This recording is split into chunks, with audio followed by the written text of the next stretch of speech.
يا استاذ، يا فندي، مصيبه لا يكون مات. يا فندي، واقف ليه؟ ما تتحرك. هو انا نايم بقالي كتير؟ الاشاره فتحت وقفلت يجي 10 مرات وانت ما تتحركش. طب وحياتك ممكن مرتين كمان وتصحيني؟ لا انا هقول لك على حاجه، عشان الاشاره دي برد، الاشاره اللي هناك دفى. كتر خيرك. لا انا هنا تمام، انا هنا كويس. لا ليه؟ روح نام هناك براحتك وقوم خد دش وافطر وانا هصحيك. ده انت بتهزر بقى. انا اللي ههزر يا بيه؟ ما تعفرتنيش، اتكل على الله. ماشي يا سيدي، حاضر.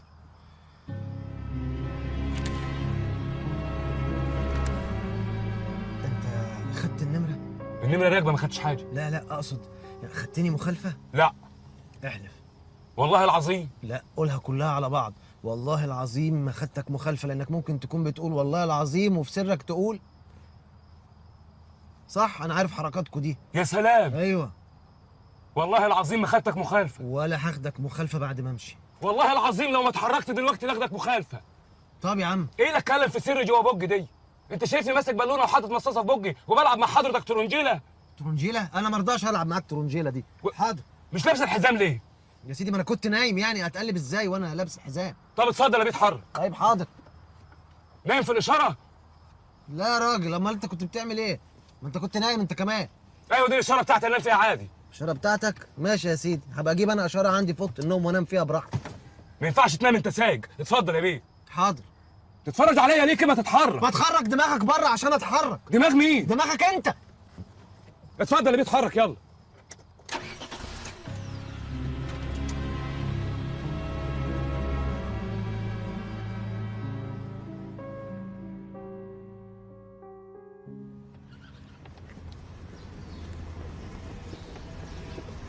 الحمد لله على السلامة يا باشا. الله يسلمك. أحسن حاجة إن أنت أول واحد بتيجي بدري هنا والباركن فاضي. حضرتك هتركن؟ ما انا بركن اهو. اتفضل يا باشا. المفتاح جوه. ماشي يا باشا.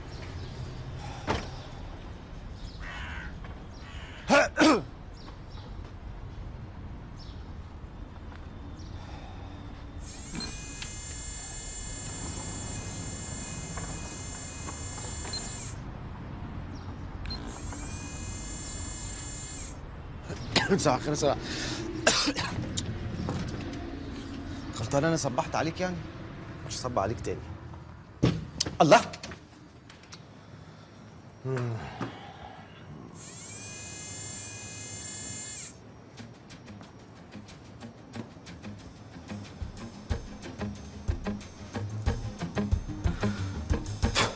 مفيش ضمير.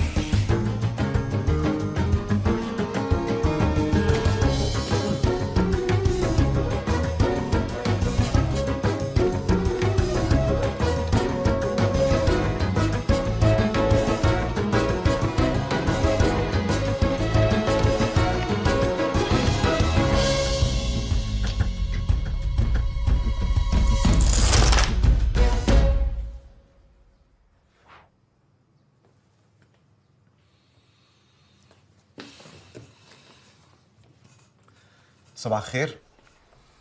صباح الخير. كل يسيب اللي في ايده ويركز معايا 5 لو سمحتوا.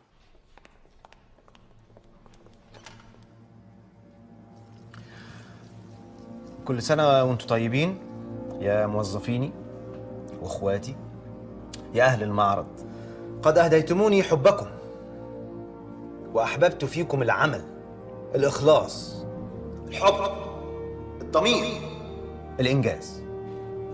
وكان هذا كله بسبب الإدارة. شيء معروف، لأن الإدارة عندي ليها أسلوب علمي اللي هو إيه؟ كلنا واحد. أنا وأنت، مهندسين، محاسبين، فنيين التركيب، النجارين، الاسترجية، المنجدين، سواقين العربيات، كلنا واحد. فأنا لا أعمل بأسلوب فيها نخفيها. سبب كلامي النهارده معاكم مش بس بمناسبة السنة الجديدة، لكن علشان النهارده وزي ما احنا متعودين مع أول كل سنة بنصور الإعلان اللي احنا متعودين نصوره، علشان نفضل دايما على خريطة الاحتكار. اكشن ستوب. في ايه؟ عايز اروح الحمام. ما تروح الحمام بتقول ستوب ليه؟ يعني عشان مفيش اي لقطه تفوتني. خليك مستوب. توفيق بص، اباجوره فوق، تراك باك، بان. اكشن. ستوب. باشمهندس رؤوف وصل. محدش يقول ستوب غيري. خلاص يا عم، محدش يقول ستوب غيرك. يلا اكشن. ستوب. تروح الحمام؟ محدش يقول اكشن ولا ستوب غيري. هتقول الاتنين لوحدك؟ لو ما يضايقكش. لا اتفضل قول. ستوب. يلا يا جماعه نقل المعدات بره عشان شط اليافطه. لا ستوب. ثانية واحدة يا جماعة، ثانية واحدة، كله يفضل في مكانه. بقول لك ايه، انا لغيت لقطة المنظر بتاعة اليافطة دي عشان بتوع ارت لاين عملوهم في اعلان التلفزيون بتاعهم. كروت. وهنعمل ايه غير لقطه المنظر؟ بص يا سيدي، ممكن ابقى انا قاعد على المكتب مثلا والناس واقفين ورايا. ناس مين؟ احنا ما عندناش مودلز. وانا مش عايز مودلز، انت بتزعل ايه؟ مين قال لك ان انا عايز مودلز؟ مودلز بيبان عليهم ان هم بيمثلوا. انا بتكلم عن الناس هنا بتوع المعرض. والناس دي بتعرف تمثل؟ لا، وهو ده المطلوب، انا مش عايز حد يمثل. اقول لك ايه، خلاص سيب لي انا اللقطه دي، انا هخرجها. هتخرجها. يعني عايز تقول اكشن وستوب؟ مش هو ده الاخراج؟ طبعا. والناس دي هتقول ايه؟ ايوه كده، اهدى. اسمع يا سيدي، نشاط هو سر فحص. النشاط هو سر نجاحنا. النشاط هو سر نجاحنا.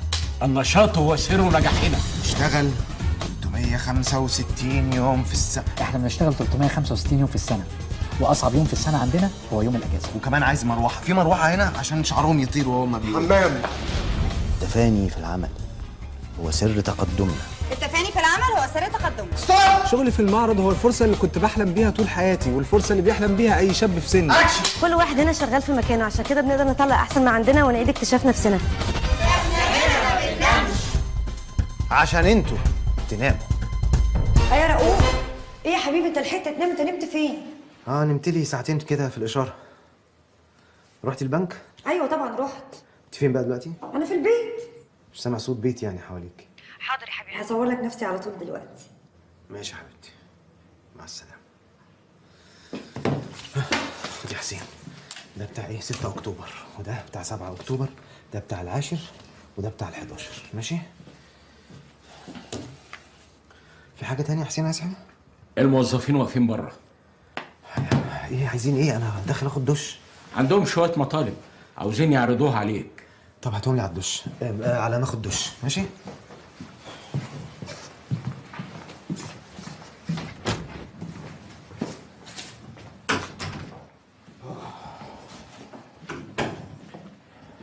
نعيمة على السلامة. نعيمة سعادتك. نعيمة. شوفي كده يا باشمهندس. شكرا يا جماعة، شكرا، الله ينعمكم كلكم. أستاذ حسين كان بيقول إن أنتوا ليكوا طلبات خير، عايزين إيه؟ باشمهندس رؤوف، أنا كنت عاوزة أتنقل في قسم السراير مع عكاشة عشان بتعملوا إيه على سراير يا زبالة؟ الزبالة كانت هنا، راحت فين؟ ليه يا ميرفت؟ عايز تنقلي ليه؟ سوري، في قسم السراير. يعني كنت حاسة إن أدائي في السراير هيبقى أعلى وأحلى بكتير. هو فعلا هيبقى أعلى قوي. واضح إنك خبرة فعلا يا ميرفت في السراير، بس أنا شايف خليكي في مكانك أحسن. ماشي؟ أوكي، مين تاني؟ حضرتك أنا يعني كنت نفسي حضرتك توديني قسم الدواليب مع ميرفت، عشان أنا حاسس إن إحنا ممكن نعمل حاجة حلوة مع بعض، وهقدر أثبت نفسي أكتر. حاجة حلوة.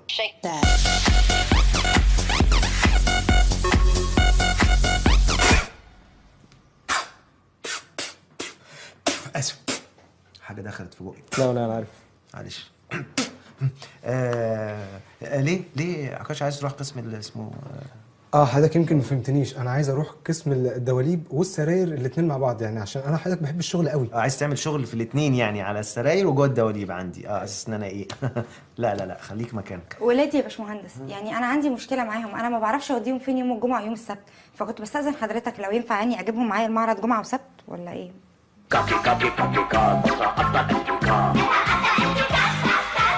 لا، مين عايز يقول ايه تاني؟ انا حضرتك كنت عايز زيادة في المرتب. بس يا عيل، انا عيل قلبك ده قلب عيل يا محمود. عايز تزيد ليه يا اخي؟ مش لازم تغير العربيه. عربيه؟ سعادتك انا ما عنديش عربيه، ده انا بحلم اجيب عجله للعيال. بقول لكم ايه يا جماعه، لا انتوا كده والله ما تحسسنيش ان انا دلعتكم زياده. لا مش عشان يعني طلعتوا في الاعلان وكل واحد عمل له لقطه منظر كده خلاص بقى نجم، لا ده انا اتعلمت الاخراج، ده انا اشيل كل لقطات مناظركم دي في الدوبلاج والله عشان احميكم من نفسكم من الغرور. ها تمام مبسوطين؟ مين بقى هينزل الشغل يوم الجمعه الجايه؟ انا. مش انت نزلت الجمعه اللي فاتت؟ مش حضرتك بتقول مين هيجي الجمعه اللي فاتت؟ لو سمحت ابقى فكر 5 ثواني قبل ما ترد. 5 ثواني. جاموسه بتشرب ايه؟ لبن. الله عليك، انت محتاج شهر تفكر قبلها. جاموسه بتشرب لبن. ميه. الجاموسه بتشرب ميه. احنا يا حبيبي اللي بنشرب لبن. بفكر 5 ثواني. ها حاضر. ماشي، تعالى بقى يوم الجمعه الجاي. حاضر. يلا اوكي اتفضلوا. شكرا يا حبيبي. ماشي ربنا يوفقك. اتفضلوا يا جماعه. شكرا شكرا. فعلا الريس، ايه الاداره دي؟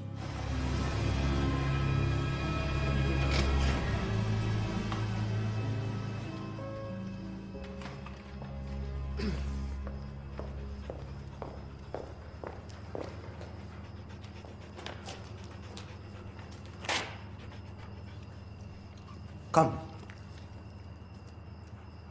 ست. عارف لو في يوم لقيت شراب من شراباتي ولا جزمه من جزمي عندك هعمل فيك ايه؟ هحلق لك ملط واخرجك من هنا بملايه. ماشي؟ سلم. جود بوي جود بوي. اخبار الشغل ايه يا رؤوف؟ والله يا سحر نفسي الاقي موظف يجتمع فيه 3 حاجات ومش عايز غيرهم. يبقى امين وشاطر ومش طماع. والله عارفه تلاقي الشاطر فيهم يا حرامي يا طماع. اخس. والامين يبقى بلاطه في شغله. والتالت؟ لا يعني على اعتبار ما يكون يعني. طب مش يمكن عايزين يريحوا؟ ما يريحوش ان شاء الله ما ريحوا. بعد ده كله على رايك. دبوس. مش انا اخرجت اعلان النهارده؟ صحيح وطلع حلو. طبعا يا حبيبي طول عمرك بتعرف تعمل كل حاجه. هي دي حاجه بسيطه. يا سلام على راي شاديه لما قالت حاجه بسيطه حاجه بسيطه الدنيا بقى لها طعم جديد. هي كانت شاديه ولا ورده؟ والله ما انا فاكره. قول لي يا رفعت اخبار المدرسه ايه يا حبيبي؟ صحيح انا نسيت اقول لك، انا وانا راجعه من البنك عديت على المدرسه وادوني الورقه دي. ورقه ايه؟ ما توريني ورقه ايه؟ اهي. اوعي 48 من 50 في الماث؟ ها؟ وديت الدرجتين دول فين؟ اديتهم لمين انت؟ اصل الامتحان جه مفاجئ. ايه يعني جه مفاجئ يعني؟ وانت فاكرها زياره الحكوميه الوزير هيبلغوك بيها قبلها؟ ولا جه مفاجئ فاتخضيت يعني مش فاهم؟ معلش يا رؤوف هدي نفسك معلش. استني انت لو سمحت ثانيه واحده، ليه كده؟ 48 من 50 وابوك مهندس؟ بص انا من النهارده بقى هوريك الوش التاني. ايوه يا رفعت انت باباك دلعك قوي للوش الاولاني. عندك حق يا ماما، نستحق الوش التالت كمان. طب اتفضل يا حبيبي، اتفضل يا اخويا، طالما انت فاهم قوي الوش التاني من الوش التالت، اتفضل اطلع على اوضتك وهبعت لك اكلك فوق، وخد اللبن ده معاك.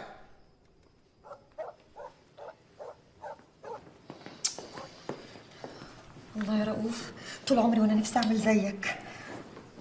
انت ما قلتليش ليه بقى انك عديتي على المدرسه؟ هو انا ما قلتلكش؟ لا ما قلتليش. طبعا ما انت قاعده تتفسحي.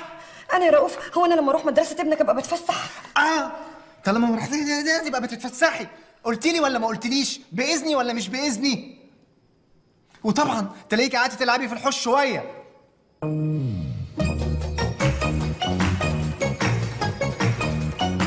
لعبتي ولا ما لعبتيش؟ والله ما لحقت، انا دخلت من باب المدرسه على مكتب النظر على البيت عدل. انا ماليش دعوه بالكلام ده يا سحر، انا كل حاجه لازم اعرفها. دبه النمل اعرفها. حاضر يا حبيبي. الله انا مش طرطور في البيت ده. ايه ده؟ ايه ده يا رؤوف؟ تعال نقوم نشوف في ايه. رفعت رفعت يا رفعت اصبر يا رب. يا رفعت يا ساتر يا رب. رفعت انا كنت طالع خبطت في الفوزه وقت الكسر. ايوه فعلا هو ده اللي حصل.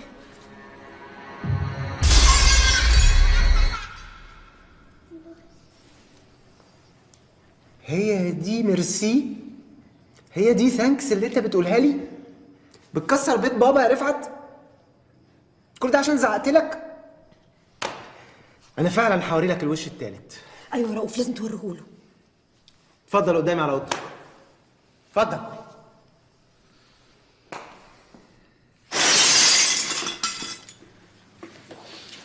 اتفضل يا استاذ.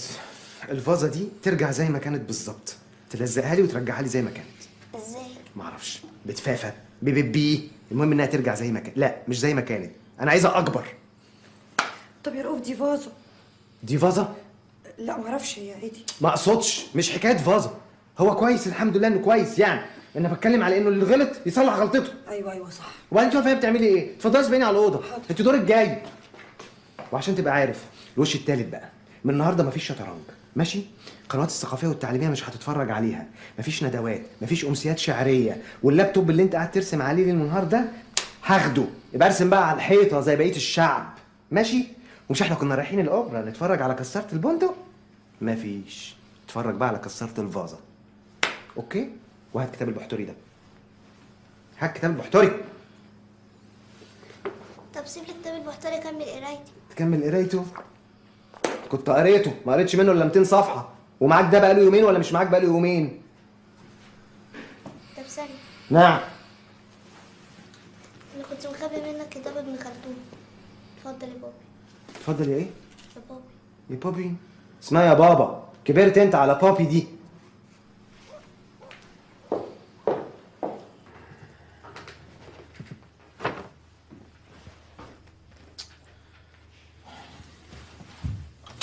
قلت لك 100 مره بينامي بشراب. حاضر. وبعدين ابقي شوفي ملايه واسعه غير الملايه المحزقه اللي انت نايمه بيها دي.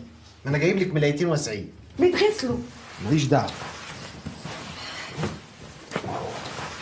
رؤوف بقول لك ايه، خلاص بقى ما تزعلش مني، وانا والله مش هخرج تاني ولا مره من غير اذنك.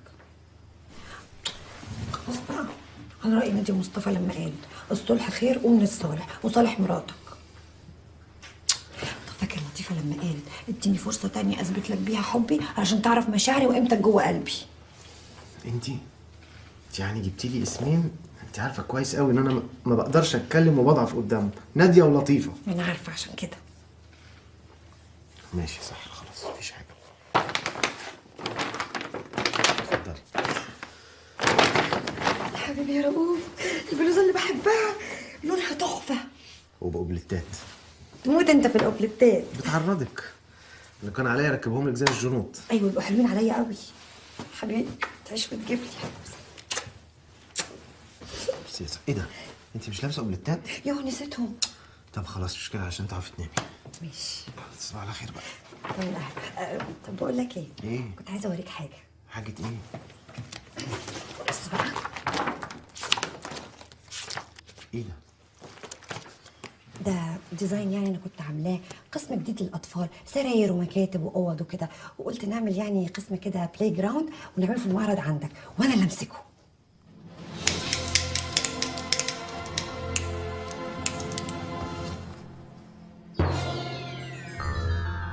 على جثتي مفيش شغل.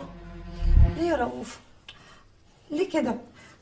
ده انا من يوم ما اتخرجت وانا قاعده في البيت محبوسه ومعزولين عن العالم، ولا لينا اصحاب ولا حد بيزورنا ولا بنزور حد، حتى رفعت كبر خلاص. بقول لك ايه؟ مفيش شغل، وعايزك تفهمي حاجه كويس قوي، البعد عن الناس غنيمه، فاهمه؟ الناس تهاب الرجل حتى يتحدث. يعني ايه؟ يعني نامي يا صاحبي. تصدق عندك حق يا رؤوف، انا ما اعرفش ليه بغلط كده، ما تزعلش مني، انت عندك حق، انا نفسي ابقى زيك. يا حبيبي اسمع لك. عشقك.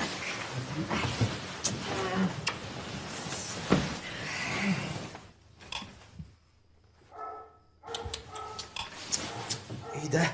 ايه ده؟ في يا رؤوف؟ ركس الزفت ده بيهوهو ليه كده كانه يعني هينسى الهوهوه. انزلي انزلي سكتيه بدل ما انزل اقلبه فايبريشن. انا اللي هنزل يا رؤوف، ده انت خليته ما يسمعش كلام حد غيرك، مش هيسمع كلامي، قوم كنت سكته انت، انا هنام. ايه في ايه؟ مالك بتهوهو كده ليه؟ تستكلبليش فيها بقى وتقعد تعمل لي كده. ايه ده؟ ايه الدم ده؟ روكسي طب خلاص خلاص، جيب دكتور منين دلوقتي انا؟ خليك كده هجيب لك الدكتور.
ريس يا ريس،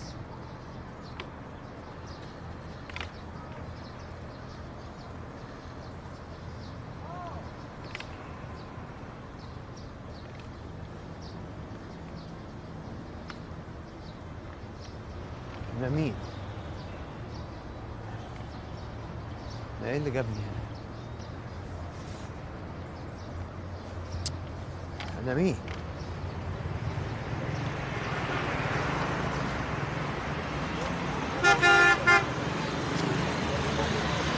لو سمحت لو سمحت.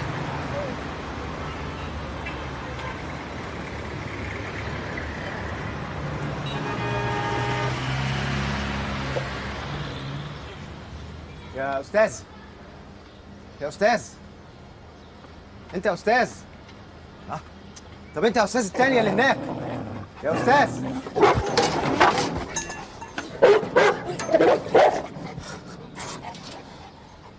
محدش بيرد عليا ليه؟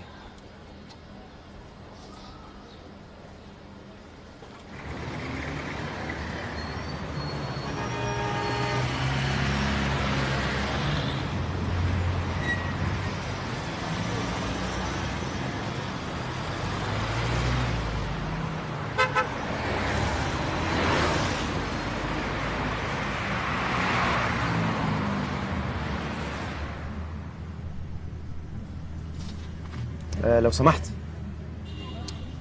يا أستاذ، لو سمحت لو سمحت. الله، إيه؟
السلام عليكم. وعليكم السلام.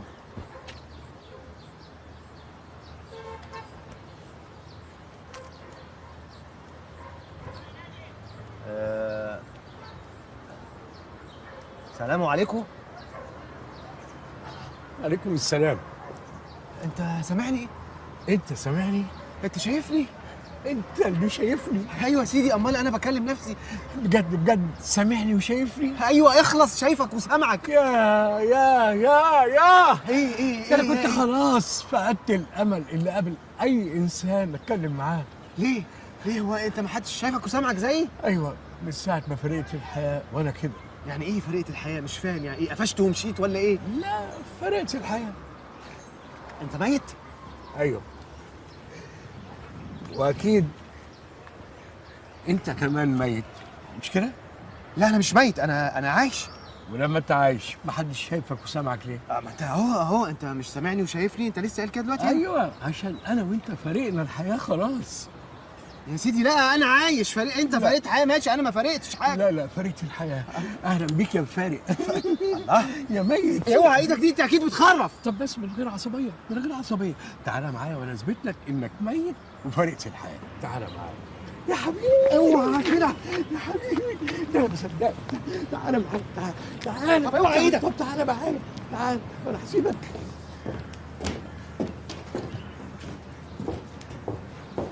ايه؟ اتأكدت؟ اتاكدت من ايه؟ انت جايبني تفرجني على واحد بيحلق؟ يا عم بص، انت مالك ومال اللي بيحلق؟ بص.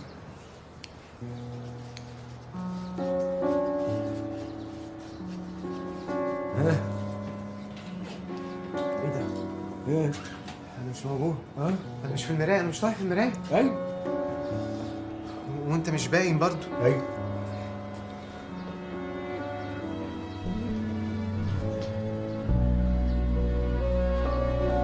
انا مش باين. انا مش باين.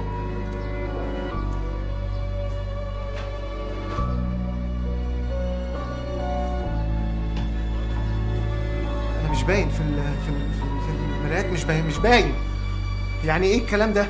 معرفش. امال تعرف ايه؟ ما هو انا ما اعرفش. انا ليه ما اعرفش؟ انا كل اللي اعرفه ان انا سالت نفسي كل الاسئله دي ما لقيتلهاش اجابه. انت بقى احمد ربنا انك لقيت حد تساله. هو انت كنت جاوبت على حاجه؟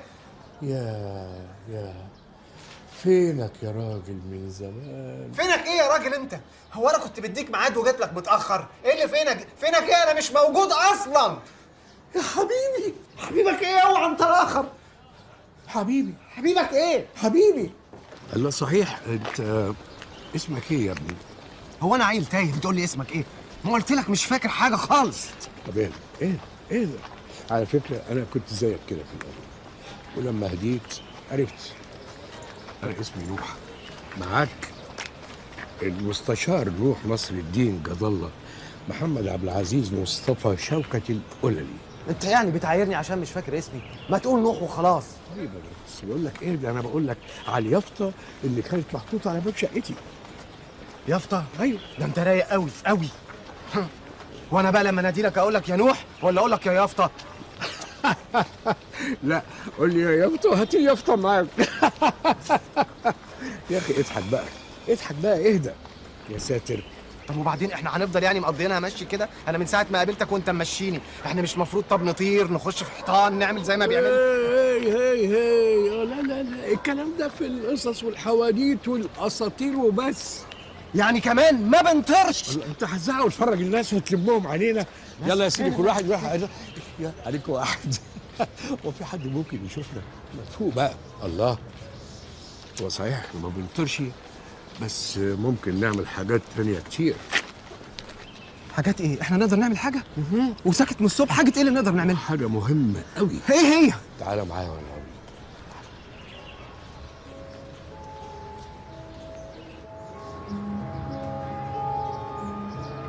ياه، احنا نقدر نبص لفوق؟ مين كان يصدق؟ يا عم انت موقفنا بقالنا ساعه باصين لفوق. ما تقول لي بقى احنا نقدر نعمل ايه؟ اسكت، هتشوف. طب انت يعني مستني حد نازل لك من فوق؟ اسكت اهو. ايه؟ بص ايه؟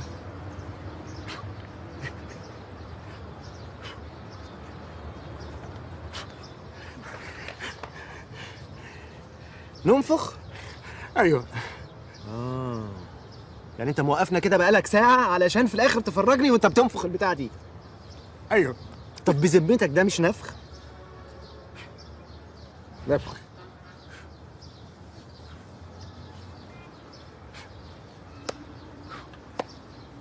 استغفر الله العظيم، يعني يا رب يوم ما قابل واحد ميت يبقى ده.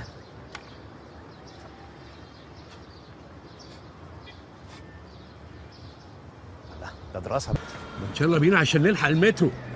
ثانية واحدة، مترو ايه دلوقتي؟ مترو ايه والساعة موجود؟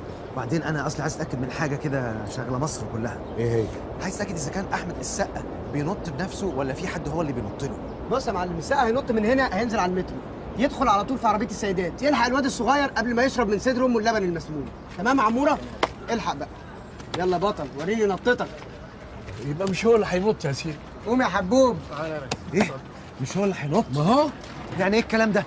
يعني كان بيضحك علينا في كل الافلام اللي فاتت دي؟ احنا اتخدعنا؟ يا استاذ انا عايز اسال سؤال بعد اذنك. اتفضل. اما اكلم حضرتك بص لي، انا قاعد جنبك كيس جوافه، يعني انا لازمتي ايه والدوبلير هينط؟ الفيلم نازل عيد يا سقا، لما ضيعك مني اعمل ايه انا بعد كده؟ عنه ما نزل، يعني انت خايف على العيد ومش خايف عليا ها؟ طب ايه رايك بقى ان انا اللي هنط؟ مش هتنط. انا اللي هنط. لا مش هتنط يا سقا. هينط، سيبه ينط. اكشن. الحمد لله وشه بان، الحمد لله الحمد لله، انا اللي هنط. هيعيدها ويغطي وشه. لا مش حاسس ليه؟ لا هيعيدها ويغطي وشه. لا بقول لك ايه، ما تعصبنيش. هنط. مش هتنط يا سقا. هنط. ما انتش نطت يا سقا. طب ايه رايك بقى؟ هنط. يا نهار اسود، ده موت المخرج. يستاهل، ما هو مش عايزه ينط. نط نط يا احمد السقا. نط يا تيتو. دوروا الكاميرات. نط يا عار. نط يا قلب دليلي. اطلبوا اسعاف. نط يا لعبة ست. تشرب حاجه يا ياسر؟ لا لا لا. ايوه، ايه رايك اسميك اسر؟ ياسر؟ لا لا لا، ده لا محصل ياسر ولا جاسر. لا لا لا، عجبني. ما تنط يا علي الميه سخنه. ايوه علي. علي قصير قوي، يعني تيجي تبتديه يخلص. لا لا. رؤوف. قديم قوي رؤوف ده. ايه رؤوف؟ لا انت رؤوف. هو بالعافيه مش عايز انا يبقى اسمي رؤوف يا سيدي انت رؤوف. بص انت رؤوف اهو. انا ده؟ ايوه انت ده موجود اهو. ودي كمان موجوده، والنضاره موجوده. بص انت رؤوف. وانا بعمل ايه هنا؟ انت متاكد ان ده وشي؟ انا بعمل ايه هنا يا نو؟ ايه ده؟ ده معرضي؟ كان معرضي. ده انا غني. كنت غني. خساره اني مت يا اخي. تعالى بس. انت تعالى بس يمكن تفتكر حاجه. قول لي، مش فاكر الراجل ابو جلابيه ده؟ اكيد النجار، بس واضح ان الدولاب ده عليه طلب جامد. هات 2 يا حوده. ايه؟ دولابين ب 20 جنيه؟ اسعارك كانت رخيصه قوي. ايه ده؟ بص عايز يخلصني. 2 كيلو بطره والمصري. خد طعميه طالعه كمان 5 دقايق. طعميه؟ انا هعمل المعرض ده كله عشان ابيع طعميه؟ لا، وبسكوت بالعجوه. منك لله يا رؤوف. ليه؟ بقول لك ايه يا محمود، عايزه 2 حلاوه بالقشطه عشان العيال اكلوا ولا وقعوا من طولهم من كتر الجوع. بسرعه بقى. منك لله يا رؤوف. لا ليه؟ انا مالي انا حلاوه بالقشطه؟ انا عملت لها ايه دي؟ لعبي دي لعبه وحشه. منك لله يا رؤوف. الله، طب ده هو اللي لعبها ولعبه وحشه، انا مالي بتشتمني وتف عليا ليه؟ مين دي؟ فكر قبل ما تلعب. فكرت جهار. قلت لك فكر الاول. يا لهوي انا اسفه، ما كانش قصدي، إذا كنت خايفه تحشر في خشب. انت ازاي بتضربيني كده؟ يا ميرفت قلت لك كذا مره فكري قبل ما تضربيني، انا مش اختك الصغيره يا ميرفت. ايه ده؟ استغفر الله العظيم. خير، اللهم اجعله خير. منك لله. ما قالش رؤوف. اي بس خلاص اتحفظت. اي حد يقول منك لا يبقى يا رؤوف على طول. يا ريت ترقيد شغل الموظفين بتوعك. ده تعريض، ده اكيد بيعرضوا، مش مستحيل يكون ده معرضي. لا معلش، معرضك. ده انا؟ اي موجود اهو، ايام ما كنت هتلر. ايه في المزيكا اللي انت مشغلها دي؟ وشغل قرآن بسرعه. ده تليفون من بيت المهندس رؤوف. الو. ايوه يا ست عواطف، عايزه 30 كرسي حالا؟ حاضر، ابعتهم لك مع عربيه المعرض وانا هاجي وراها. مع السلامه. الباقيه في حياتك. علم مزيكا يا ابني. اسطوحي، ابعت 30 كرسي لبيت المهندس رؤوف، مراته عايزاهم. يا مراتك تخينه قوي لدرجه انها بتقعد على 30 كرسي. هو قال مراته. أيوة. انا متجوز. ايوه، واسمها عواطف. يعني انت اللي اسمك تامر؟ انا متجوز؟ ايوه.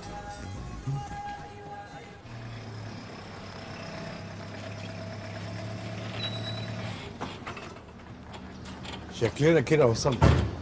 يلا مشتاق جدا اشوف عواطف. عواطف مين؟ عواطف مراتي، انت نسيت ولا ايه؟ طيب. الكراسي وصلت يا ست عواطف.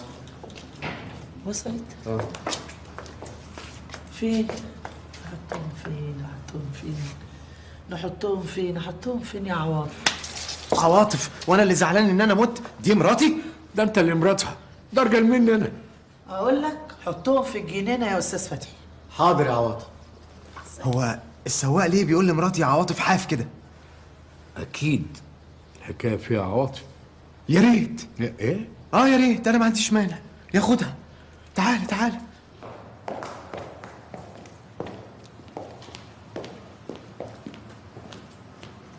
يا ايه؟ افتكرت حاجه؟ لا بقول يعني يا كل ده بيتي بس. نعم. لا يعني كل ده بيتي كبير قوي. كان خلاص بقول لك ايه؟ اطلع انت استكشف فوق وسيبني انا بقى براحتي استكشف تحت. ايه قله الادب دي؟ لا يكون حد خالع راسه. البيوت ليها حرمه، ولو ان انا ما شفتش اي حرمه هنا لغايه دلوقتي. خلاص بقى ما تفكرنيش.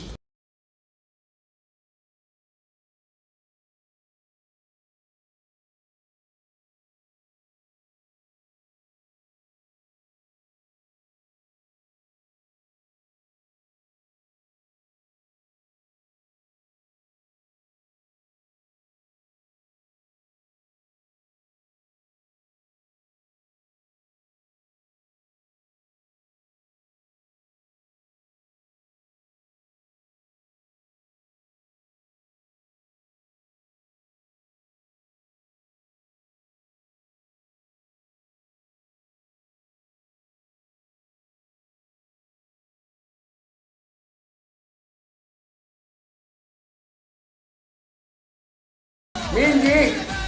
ما اعرفهاش بس باين عليها فرفوشه قوي. اسمها صحة.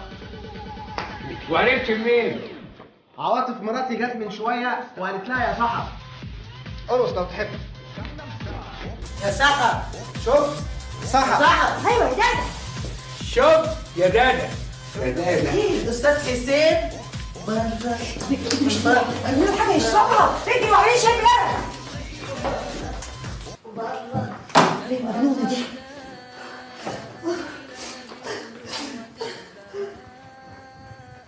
انا مش فاهم حاجه. يعني انا متجوز دادا؟ لا يا اخي، انت مراتك اسمها سحر. طب الحمد لله.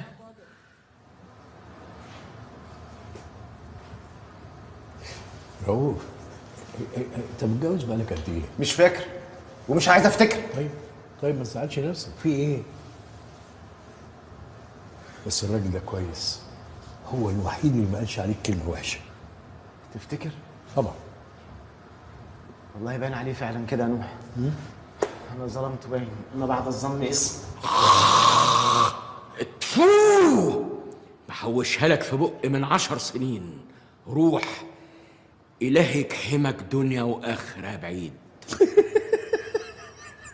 انت بتضحك يا نوح؟ انت فرحان فيا؟ عشان ابن كلب يا اخي. امين شايلها لك بقاله 10 سنين. عشان معلفه. مراتك نازله؟ كانت مراتي. طيب اشمعنى كان معرضك كان بيتك؟ كانت مراتي. طيب يا ريتني فضلت مع عواطف. البقاء لله هانم، شد حيلك. متشكره يا عم حسين. اتفضل. والله في محنة يا هانم، في محنة. محنة يا محن. مين محي ده؟ انا ما قلتش محي. انا ما قلتش محي، انا بقول محن. خلاص انت مش شايف المحن. طيب اتفضل تعال نشوف هيقولوا ايه. اتفضل. اتفضل. استاذ حسين، انا كنت محتاجه فلوس. انسي، قصدي يعني ما ينفعش يا مدام، اقصد يعني مفيش. مفيش ازاي؟ المهندس رؤوف هو اللي كان بيمضي على كل حاجه. الحمد لله. يعني ما ينفعش تسحبه ولا مليم الا لما يطلع له شهاده وفاه، وشهاده الوفاه مش هتطلع الا لما يلاقوا جثته. فاستني بقى لما يلاقوا جثته. ايه؟ ما لقوش جثتي؟ يبقى مراتك قتلتك ودفنتك في الجنينه. لا مش ممكن. لا ممكن دي. خلاص في حاجه يا مدام سكت ليه؟ اصل انا كنت عامله العزا النهارده. لا الغي، الناس ما بتبطلش كلام. ليه يا راجل؟ مش عارفه اعمل ايه دلوقتي، انا كنت محتاجه فلوس ضروري. احنا اللي مش عارفين نعمل ايه. احنا كنا داخلين مناقصه اوض نوم بملايين، مش عارف بقى لو المناقصه دي هرست علينا هنتصرف ازاي. يا مامي اتلاقي لي انا عايزك. ابني اتاكد الاول. ايوه يا رفعت، انا جايه يا حبيبي. اهو ابني، انا عندي رفعت يا نوح. استنى يا ابو رفعت. يعني انا فعلا لازم استنى الجثه؟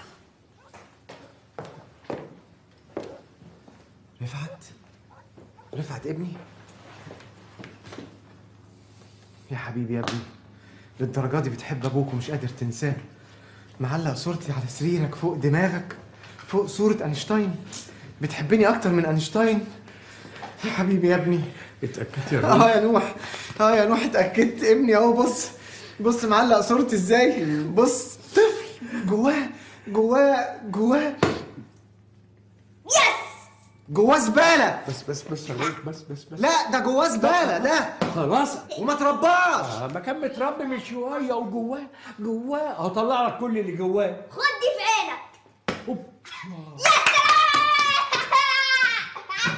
ما جاتش في عيني يا باشا. يلا نمشي. جت جنب العين دي. خلاص نمشي بقى يا رؤوف. يلا عشان يلا كده عصبته يا ابن الكلب. مش فاهم ايه فايده قعدتنا دي. مين ده يا نور؟ انا مش عرفني بتسالني انا وانا 140 دليل.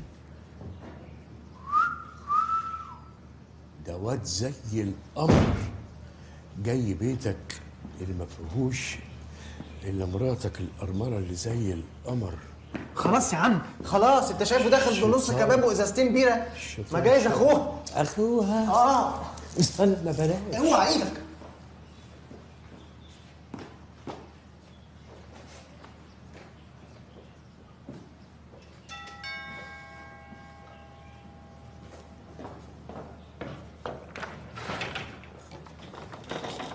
مساء الخير. مساء النور. مدام سحر مش كده؟ ايوه. الباقي في حياتك. حياتك الباقيه. مين ده؟ انا صديق رؤوف. طب يا عم ده صاحبي يا عم، وانا اللي كنت فاكره اخوه. اهلا وسهلا. اتفضل. اتفضلي. انت يا نوح، ده انت شكاك. قعدت تقول لي هنا الشيطان محترف، الشيطان محترف. تعال نخش. صاحبك جوه وجوزها بره. تعال بص اهو. ايه عادي خالص، ناس قاعده عادي وناس في منتهى الاحترام والادب. وعلى فكره انا مراتي اللي انا مش فاكرها دي اثق فيها ثقه عمياء، وصاحبي اللي انا ما اعرفوش ده اثق فيه ثقتين عمياءين. شفت ايه؟ طب كويس انك ما شفتش. شفت بتخوني ازاي؟ ايه؟ شفت ما بتخونيش ازاي؟ قاعده عادي والراجل قاعد عادي يا عم بدل العصبيه اللي انت فيها ده، خد الموبايل بتاعها ليه؟ يا عم لا، ما تبقاش ظنان. تلاقيه بس بيحول لها رصيد ولا حاجه. الست ظروفها وحشه برضه، ما انا ميت دلوقتي. اهو خلصوا قعدتهم وخدوا الواجب وماشي. تعال.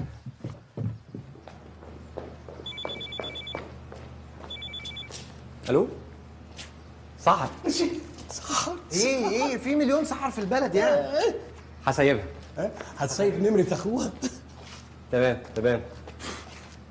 تمام. لا معاك يا سحر. تمام. اوكي.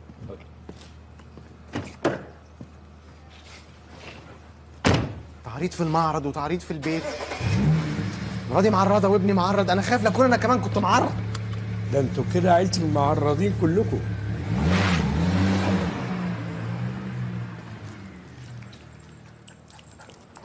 إيه انت خايف من ايه؟ هو كلب شايفنا؟ بس تعرف اكيد الكلب ده كلبك. على اساس ايه يعني؟ شبهي يعني؟ ولا شايف وداني مطرطقه ونازله كده زيه وعندي شعر؟ لا اصل داخل علينا دخلة معرض كبير كده، صح؟ بقول لك ايه؟ ايه؟ انا شاكك ان الكلب ده شايفنا. اشمعنى يعني؟ اصل هو معدي بص لي كده بطرف عينه. فين ده؟ ايه ده؟ اهو ايه ده؟ شايفنا ولا مش شايفنا؟ ايوه صحيح شايفنا. يبقى الكلب ده ميت زينا؟ لا الكلب ده مش ميت، لان كان فيه في بقه شراب. الا بقى اذا كان الشراب ده ميت وده شبح الشراب. صح. صح صح. الكلب ده شايفنا واحنا شايفينه، بقينا 3 يا نوح. لا 4 بقى، اعمل حساب الشراب. عايز الشراب ميت من الريحه يعني. طبعا.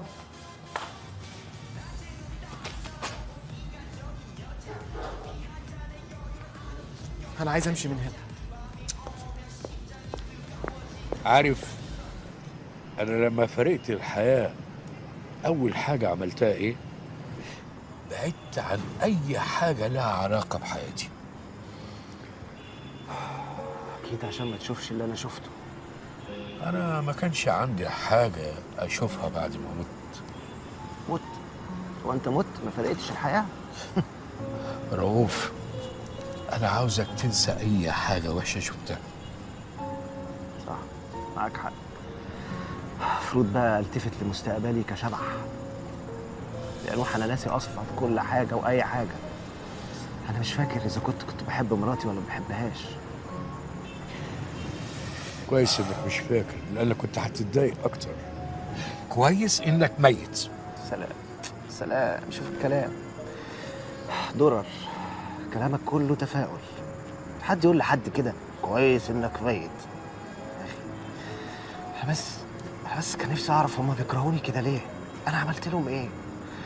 بجد هموت واعرف. تموت تاني؟ ما انت اصلا ميت. صح، مش كفايه ان انا ميت؟ لا، ومتضايق. ميت متضايق، ميت متضايق.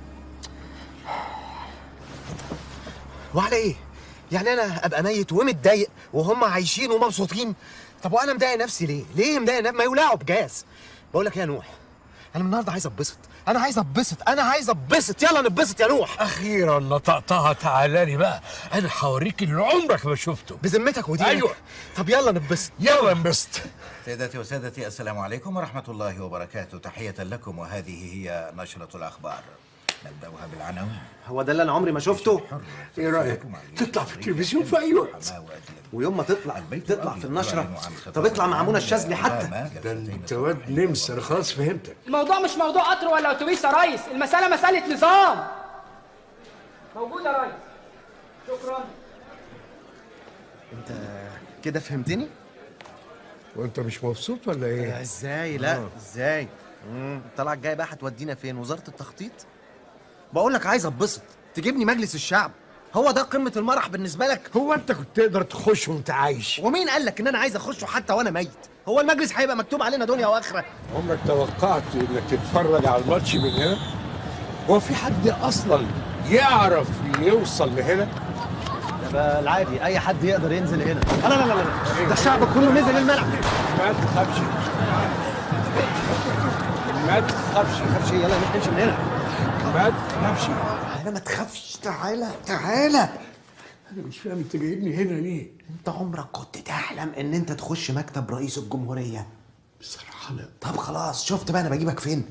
عشان تبقى فاهم الفرق بين الحتت اللي بجيبها لك. نهار اسود ومنيل. قوم انت هتقعد. انت عاوز حد يشوفنا ويودونا في داهيه؟ حد يشوفنا؟ انت مش قلت لي ان مفيش حد يقدر يشوفنا؟ هنا بالذات ممكن يشوفونا. قوم يا اخي خضتني.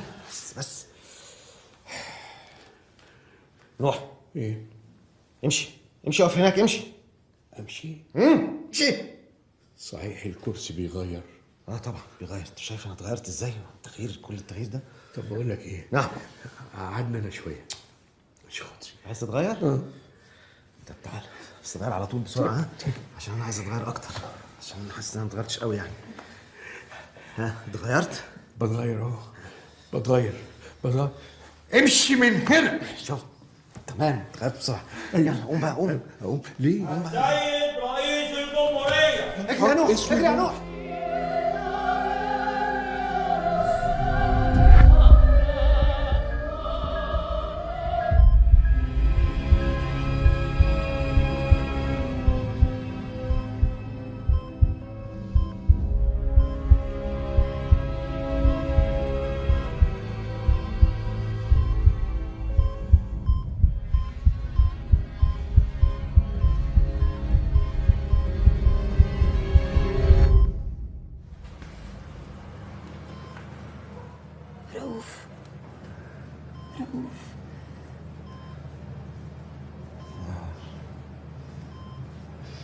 بابا حبيبي.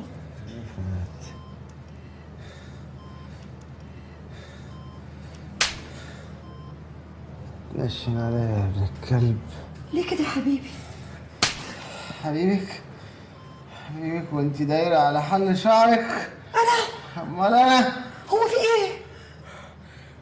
عايز اعرف انت كنت بتعملي ايه وانا مرمي هنا في المستشفى؟ تفتكر كنت بعمل ايه يا رؤوف؟ انا اللي بسألك، انت بتعملي ايه؟ انت بتشك فيا؟ بشك فيك. اخص عليك يا رؤوف، كتر خيرك، ده انا كنت هموت من القلق عليك. الله يسامحك، انا هروح اجيب لك نضارتك وشويه غيارات من البيت. متخرجيش من البيت الا لما اقول لك، فاهمة؟ الحاجة دي تبعتيها مع السواق، وانت تقعد تذاكر. يلا امشوا.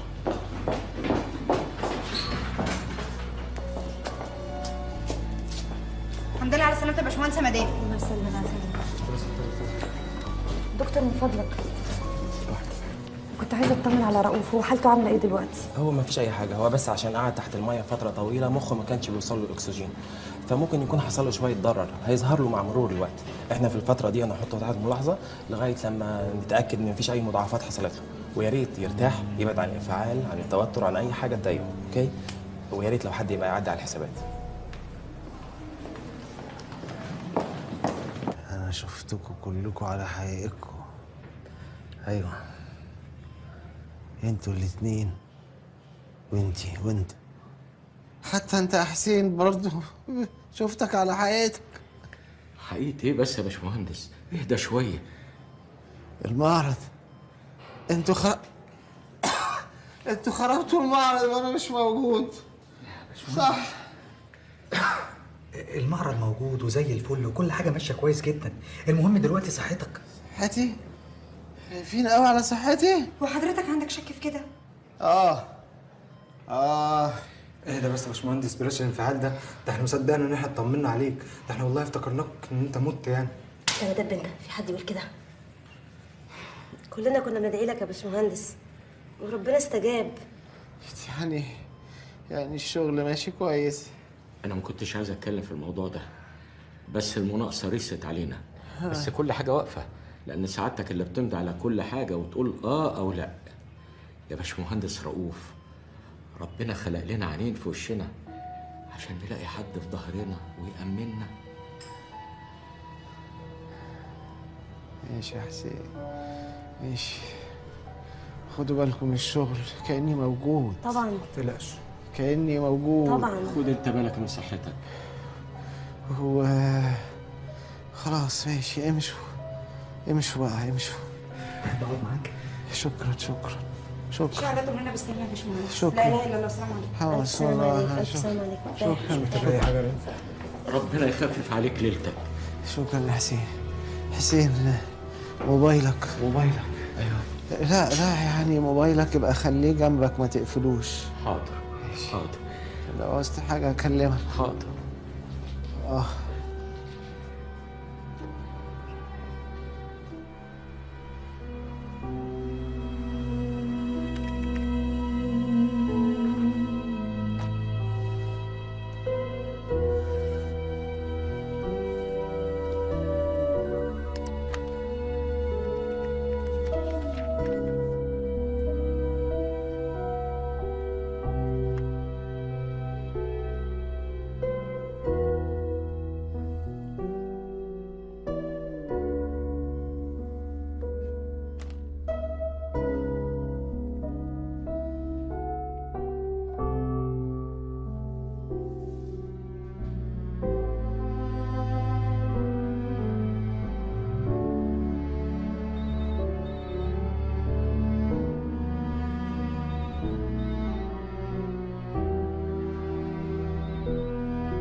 ليه حضرتك عملت توكيل عام لسحر هانم؟ عشان ملناش عينين في ظهرنا يا حسين. وبعدين برضو مهما كان يعني سحر مراتي واكيد هتخاف عليا. وماله يا سيدي، ربنا يروق البال ويصلح الأحوال. أقوم أنا بقى عشان أروح المصنع. ماشي. ها مالك يا حسين؟ لا أبدا، هم دايما لما يجوا يقوموا يقولوا ها. ها. ايه يا حسين في انت مش قلت ايه؟ ما تقوم بقى. انت ما قلتش ها يا حسين. غريب حسين يقول ها ويقعد ويمشي من غير ما يقول ها. ها ماشي. استنيك.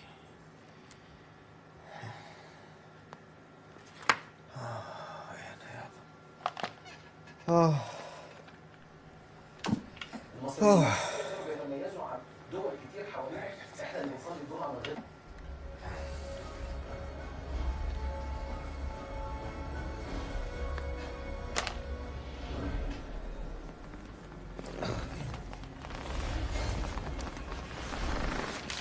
انتهى الفنان احمد السقا من تصوير اخر مشاهد فيلم جديد واللي كان من ضمن مشاهده انه بينط من فوق الموت. يعني ايه؟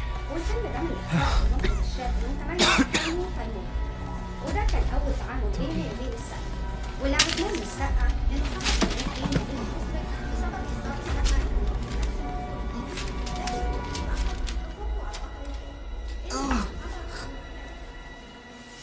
توحيد توحيد. ما تقلب الصفحة بقى، بقالك ساعة بتقرا في صفحة الرياضة وشكلك مش رياضي ولا حاجة. يا نوح يا نوح يا نوح، تعالى بسرعه تعالى. انت رحت فين يا عم؟ انا طلعت عايش يا نوح، طلعت عايش وفي غيبوبه. عايش وفي غيبوبة؟ انت استنى بس، اللي انت بتقوله ده صح. ايوه انا متاكد. تعالى هوريك انت متسمر كده ليه؟ انا عايز. استنى بس، رايح فين؟ بس مد شويه. استنى بس. اهو انا اهو. ايوه صح. مش دي سحورة؟ ايوه، ما اصل انا بعت لها مسج قبل ما اخش في غيبوبه فجت. وهي عامله شعرها كده ليه؟ وايه اللبس الغريب اللي هي لابساه ده؟ ده العادي يعني. انت تقصد يعني عشان البنطلون المقطع لا ده كل ده مش حقيقي. ايه؟ كل ده تهيؤات، هي ما عملتش كده. زعلانه ازاي؟ صباح الخير يا مدام صح. صباح النور يا دكتور. خير، ايه اللي حصل؟ للأسف رجع الغيبوبة تاني. ما كانش لازم ينفعل خالص. بعد إذنك. اتفضل يا دكتور. دكتور زعلان هيموت عليا من الزعل. هي كمان زعلانه قوي. الله يكون في عونها والله. ما كنتش عارف تستنى لحد لما تعتذر لي؟ غصب عني. حتى دي مستكترة عليا يا رؤوف. ما انت شايفه صح. مفيش فايدة فيك. خلاص بقى. انت ندهت لها ولا ايه؟ لا، ما انا واقف ساكت، وحتى لو ندهت لها مش هتسمعني. بس شفت حنينه والله. وانا اتجوز اي حد. اكتب نفسك بيها دي لحد ما يتقطع ولا اعمل ايه؟ ها؟ كل ده مش حقيقي. كل اللي انت شفته ده مش حقيقي. دي كلها تهيؤات زي ما قلت لك. يعني هي كانت بترقص ولا كانت لابسه مقطع؟ ايه ده؟ ايه ده؟ لا امشي. لا امشي. امشي. ما تشوفهوش. لا. شافته. هو ايه ده؟ شافته ومسكته. ومسكته وقريته. تعمل لها توكيل عام. كده بقى الله يرحمك حقيقي. ارجوكي خدي بالك منه، ارجوكي. ما تقلقيش عليه، ده في عينيا. تسلم عينيكي.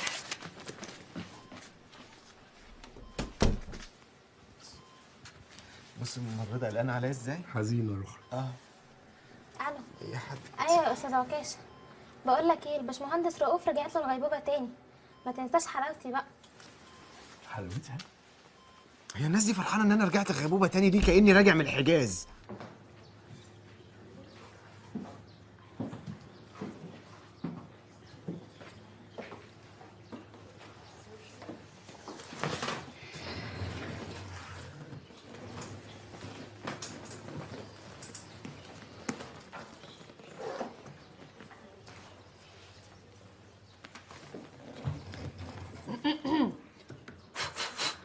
الو الو، حد سامعني؟ عم حسين من فضلك لو سامعني ممكن تطلع لي؟ ما انا موجود اهو. كويس يا حسين انك موجود. بقول لك ايه، انا عايزاك تفضي لي المكان هنا خالص كله، اصل انا هفتح هنا قسم جديد للاطفال. هنا ازاي؟ ده مكتب المهندس رؤوف. خلاص الكلام ده يتلغي، انا معايا توكيل عام من رؤوف. الخروف. توكيل عام من مين؟ المهندس رؤوف. الخروف. بالظبط كده.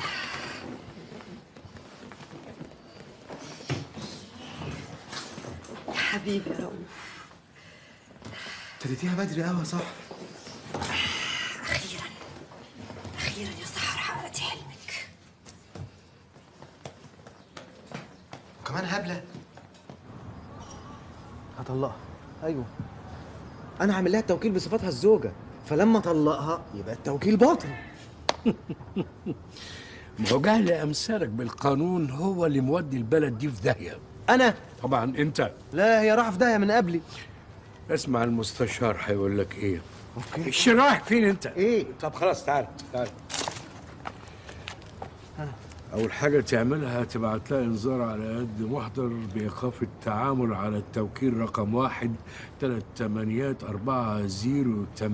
إيه ده، أنت حفظت رقمه؟ يا أخي لمحته كده سريعا. المهم بس خليها هذا التوكيل الصادر من شهر عقاري الجيزة لصالح السحر إبراهيم متولي الباسوسي قد تم إلغاؤه من قبل رؤوف عبد الحميد حسني السيد اعتبارا من اليوم، ولا يجوز استخدامه نهائيا. لمحته سريعا؟ ده مش بعيد تكون انت اللي عامله. بس لقيتها. انا اول ما اقوم الغيبوبه اروح الغي التوكيل ده يا عم. يا عم بتقولي يا عم؟ ايه؟ ما هي لازم توافق، لازم تروح كمان معاك عشان تلغيه يا عم.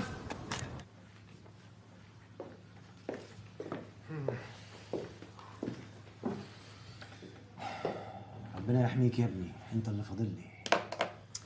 بص كده يا جدع، باينه اللي بابا اللي ماضيها ولا شكلها غريب؟ وريني كده يا حبيبي. زي الفل، 100 100. ايديك تتلف في حرير. هو بيديكي حقن في صيدليه؟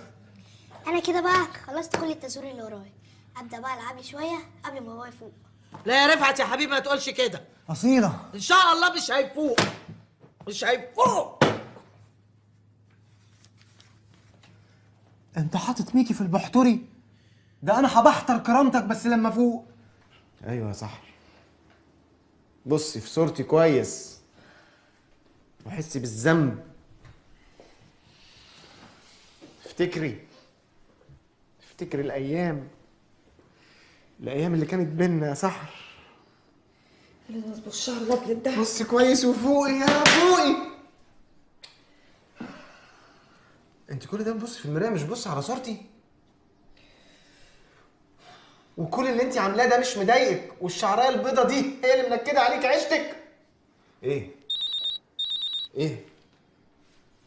الو، اهلا ازيك؟ كويس الحمد لله. طيب اوكي، سي يو. ده انا هاسي ايام سودة. خد رقصي تعالى هنا. دي جزمتي دي ولا جزمتك؟ عامل جزمتي كوفيه؟ نهار اسود. كلب، كلكم ولاد كلب. شوف الكلبه دي رايحه فين. طب افرضي رؤوف دلوقتي بقى وكلمك، هتعملي ايه؟ تكتم نفسه بالمخده. عادي. طبعا عادي. هقول له ان انا في البيت وهبعت له صورتي فيه كمان. ازاي يعني؟ اصل انا كنت بصور نفسي في البيت بكذا بيجامه، وكل مره كان بيكلمني فيها كنت ببعت له صوره. استني هوريكي. بصي دي مثلا لما كنت في النادي. استني هوريكي واحده تانية. بصي بقى دي لما كنت مع هدى في السينما. استني هوريكي بقى واحده فظيعه. بصي دي دي بقى لما كان هو بايت في اسكندريه وانا كنت بايته عندك. يا صايعه، ده يبقى موقف خالص. يا ضيعه. فيها ايه يا اختي لما افك عن نفسي شويه انا واصحابي، على راي منى عبد الغني لما قالت يلا يا اصحاب بينا نسهر بينا نفرح. بس انتي ما بتحسيش بالذنب من ناحيته خالص؟ اظن دي بقى لا خالص. احس بالذنب ناحيته ده ايه؟ مش لما هو اصلا يحس بالذنب ناحيتي، ولما هو اصلا يحس بيا ان انا موجوده في حياته. يا عيني. سيبك انتي. اقول لك ايه يا ناصر، انا عايزاك النهارده تغيرني خالص، عايزاك تعمل لي كده قصه شاكيرا. حتى قصه الاسد هتغيريها؟ انتي وراكي حفله النهارده ولا ايه؟ لا طبعا. ده نقطع رقبتها. حفله ايه؟ اصلا انا رايحه اقابل راجل. اها. قابل راجل؟ عملتي كتفك كده؟ طبعا طبعا يا سحر، ما انت قلعتي الاوبليتات وفكيتي وفجرتي. مكان لطيف قوي. انا عارفاه، انا على طول راشقه هنا. امتى؟ ها تشربي ايه؟ شاي بلبن طبعا.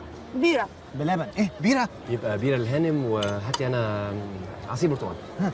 ما تسترجل، ده المدام طلبت بيره. عشان هسوق وكده. كويس. وعارفه تمشي الاعمال من غير رؤوف؟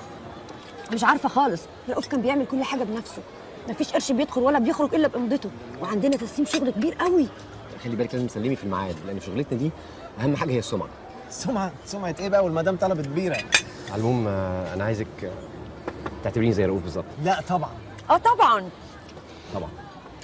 عموما برضو انا هحاول تاني في الصفقه، بيني وبينك حرام، دي صفقه كبيره وفلوس كتيره قوي، انا اولى بيها. الجشع ده. طب وهتعملي ايه؟ انت بتقولي هو كان بيتحكم في كل حاجه. ما رؤوف عمل لي توكيل. ما تفكرنيش. فكر كويس رؤوف، برافو عليه. ربنا يقومهم لنا بالسلامه ان شاء الله. يا دي يا مؤمن. يا رب. يا بنت يا مؤمنه. انت كويسه؟ في حاجه؟ انا مش عارفه مالي، انا عايزه اروح. ليه؟ ما بدري ما تقومي ترقصي شويه على الترابيزات. طب كملي البيره يمكن تحسن مودك. يمكن. واحد بيره كمان يا ناجي. لا رشقه رشقه. ايه بالراحه، شويه شويه بتشربي قصب. كراهي كراهي. هرجع. سايباه يوصلك لحد بيتي بعربيته يا هانم. ايه ده؟ الله. ايه ده وقفلته كمان؟ حلو قوي. اكيد انت رخم. واضح انك تعبانه قوي، انا هوصلك لحد جوه. شيل ايدك دي. امشي امشي. تعالي اسندي اسندي. لا امشي كده، مش تمشي كده يا ابن الكلب. ده وقته ده وقته ده وقت يا فوفي. بترقصينه يا سحر، بترقصينه بترقصينه يا سحر. لا لا لا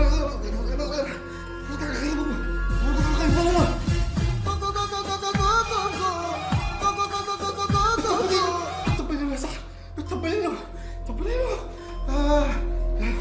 ايه ده ايه ده ايه ده؟ تخيل حاجه تانيه، تخيل حاجه تانيه. ايوه ايوه يا سحوره، انت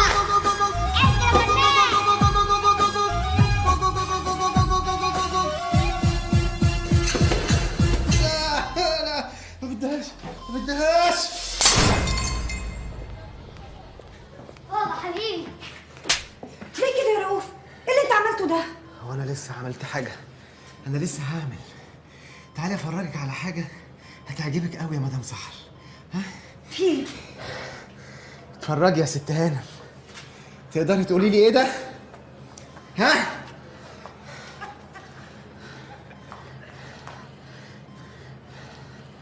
طبعا هتردي تقولي ايه؟ ما تردي تقولي ايه ده؟ ممكن تقولي لي عملتي ايه جوه بيتي؟ عملتي ايه جوه بيتي؟ اخلص خالص. ايه اللي انت بتقوله ده؟ كفايه شك بقى، سنين وانا عايشه معاك وانت بتشك في كل تصرفاتي وما بتثقش فيا. ما بثقش فيكي؟ انا لو ما بثقش فيكي يا هانم ما كنتش عملت لك توكيل، ما كنتش عملت لك توكيل بكل حاجتي. توكيل؟ توكيل. توكيل ايه اللي انت بتتكلم عليه؟ هو ده اللي هتعوضني بيه عن كل السنين اللي فاتت اللي انا عشتها معاك وانا ساكته ومستحمله؟ ادي التوكيل بتاعك اهو. اتفضل اهو. اظن كده خلاص ما بقاش في حاجه ما بيننا. مش انا بخونك؟ ليه تجبر نفسك تعيش مع واحده بتخونك؟ خلاص يا رؤوف، انا وانت فعلا ما بقاش ينفع نكمل مع بعض. صح. انا وانت مش هينفع نعيش مع بعض. انا مش عايز اعيش معاكي اصلا. رفعت تعال هنا، يلا نمشي. وعلى فكره بقى انا طول الوقت كنت بمثل عليك فعلا، كنت بعمل كل حاجه بتطلبها مني بالظبط. بس عارف انا كنت بعمل كده ليه؟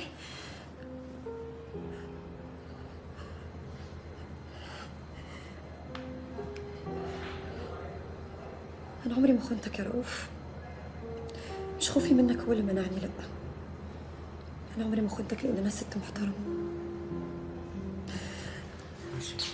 امشي. كدابه كدابه، كلكم كدابين، كلكم كدابين.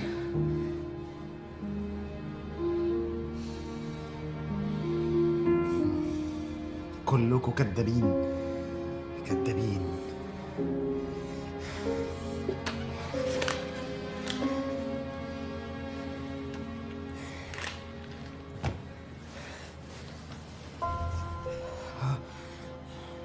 كله يسيب اللي في ايده ويبص لي هنا. هي كلمة ومش هكررها تاني. اللي عاجبه يقعد يشتغل بطريقتي من غير ما اسمع منه ولا نفس يتفضل يقعد زيه زي اي كرسي، واللي مش عاجبه يتفضل يغور في داهية. يعني سكتوا يعني؟ طبعا ما انتوا ما بتعرفوش تنطقوا الا وانا مش موجود. عايزين تقلبوها خرابة يا فوضويين يا حوش. استاذ رؤوف احنا مش بنكرهك لكن يعني اخلص خالص. انتوا فاكريني مش عارف انتوا بتعملوا ايه؟ انتوا قلبنا هتكية، انتوا في مكان محترم واي حد يتمنى يكون فيه. حضرتك برضو يعني لازم ترحمنا شويه. عشان ايه؟ عشان ايه؟ محمود عملنا ايه اصلا عشان كل ده يا مستر؟ عشان كدابين وطماعين. عشان كده مفيش حد فيكم يستاهل اني اثق فيه او حتى اديله ظهري. هو مش حضرتك شايفها في الكاميرات؟ هي كلمة ومش عايز اكررها. هتغوروا ولا هتقعدوا؟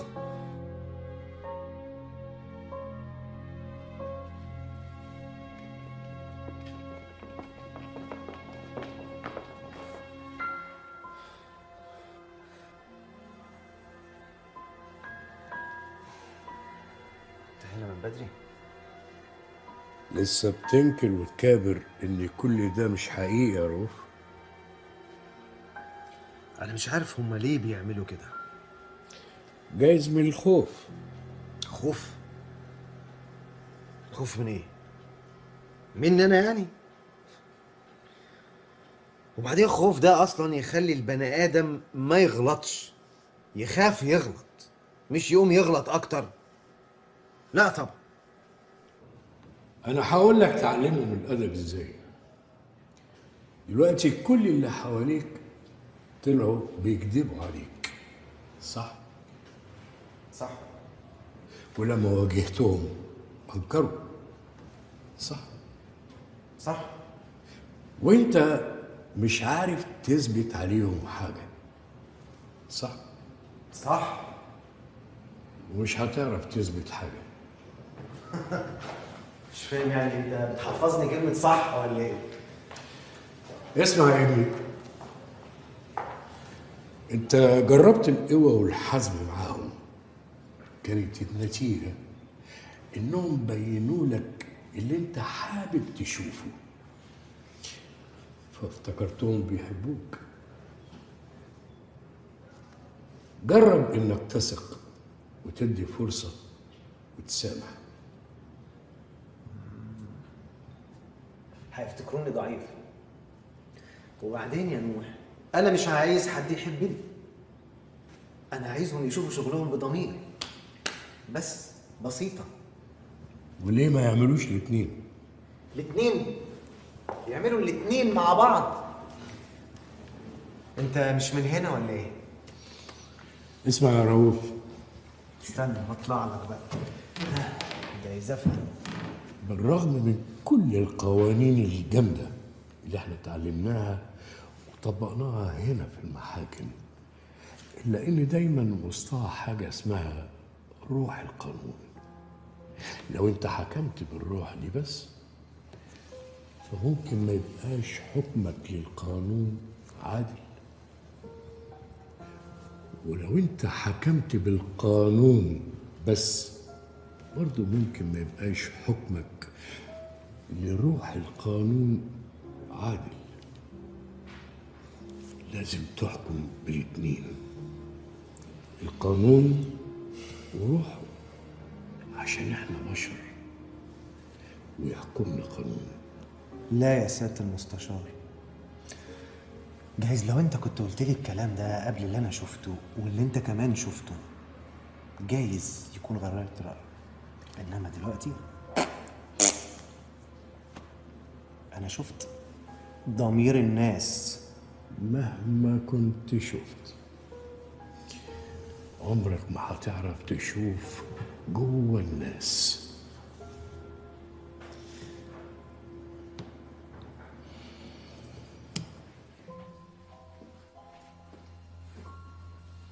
ايه اللي جابك يا نوح؟ ما انا قايل لك عايز اقعد لوحدي.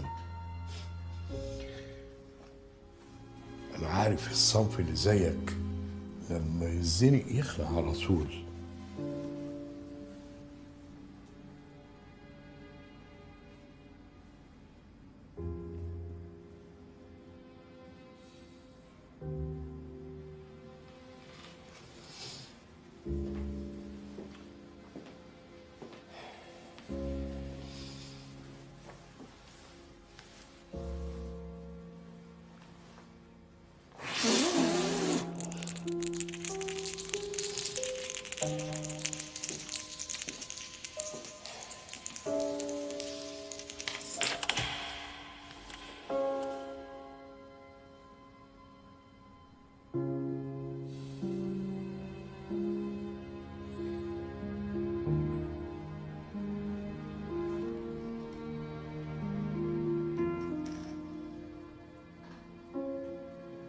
اعترف انك غلطت وحكمت عليها غلط.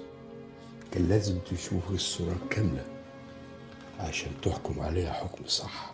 على فكرة انا كنت عارف بس ما رضيتش اقول لك. عارف ليه؟ مش هتصدقني، لانك انت ما بتصدقش حد ولا بتثق في حد. خليك قاعد لوحدك بقى.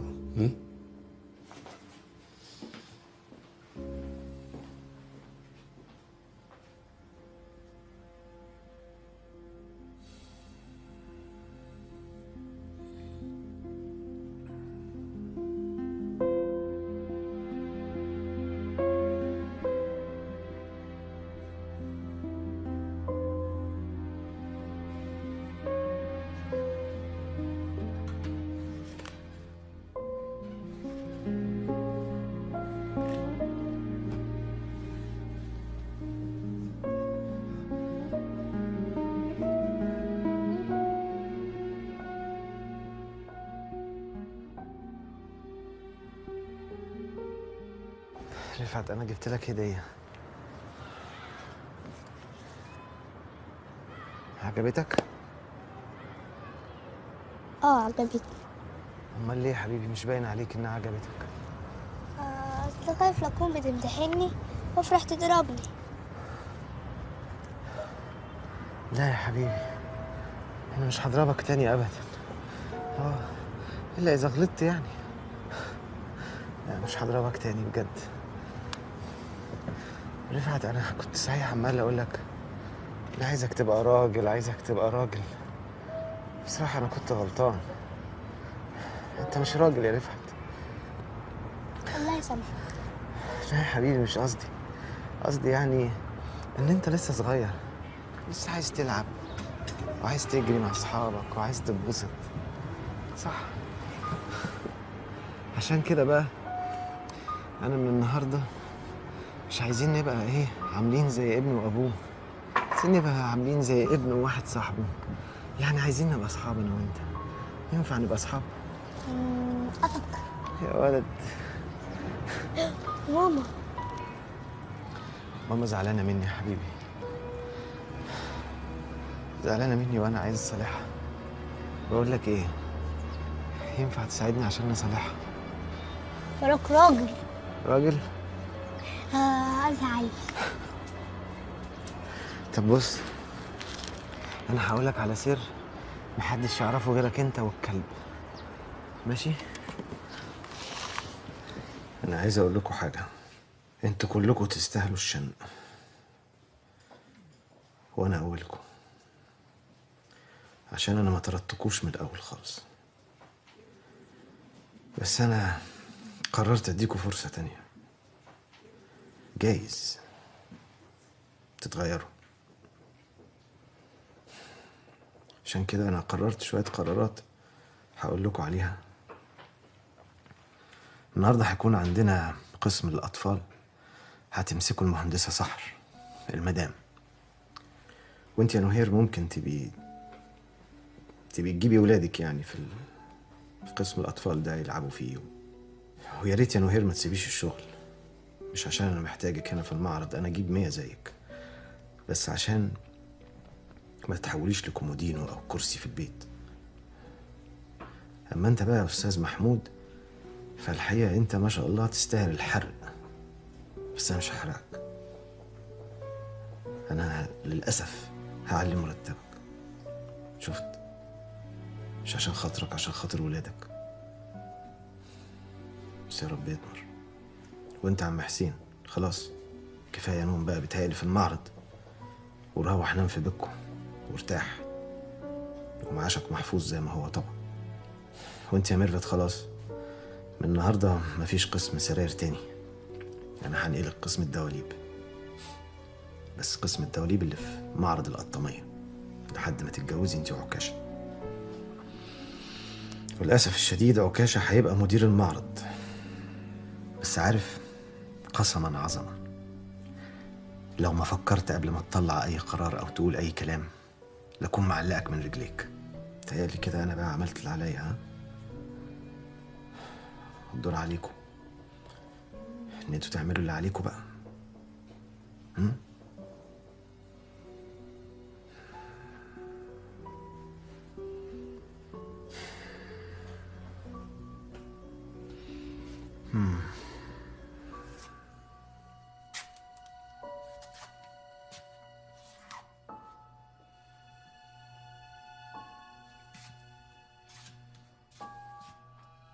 الو استاذ صلاح، ازيك؟ اهلا يا باشمهندس، الحمد لله على السلامه. الحقيقه انا بكلمك علشان كنت عايز اعتذر عن الصفقه بتاعت السراير. تنسحب من المناقصه ودلوقتي؟ معلش والله انا فعلا متاسف، بس انا فعلا تعبان جدا ومش هقدر اكملها. طيب عموما اوكي، كويس ان انت اعتذرت دلوقتي، على الاقل نعرف ندور على حد، لسه قدامنا وقت يعني. وعشان كده انا الحقيقه برشح الجماعه بتوع ارت لاين، ناس كويسين وسمعتهم كويسه قوي، وانا متاكد ان هم هيسلموا كمان قبل الميعاد.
اسفه قوي يا رؤوف،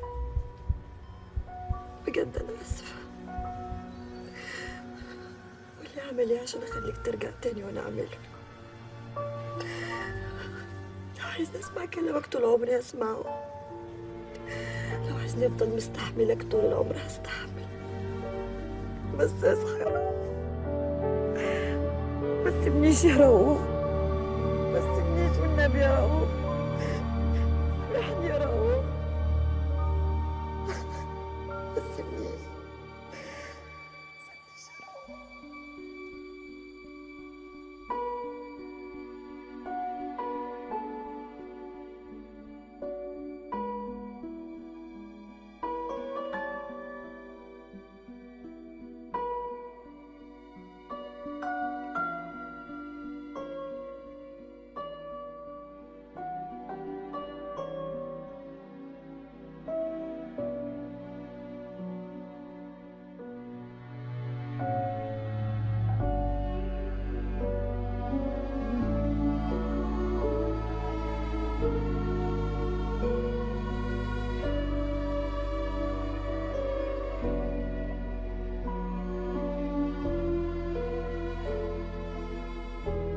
مدام سحر، أنا آسف إني أقولك إن الحالة خلاص بقى ميؤوس منها. إحنا عملنا كل اللي نقدر عليه، بس إحنا محتاجين معجزة مش وارد إنها تحصل.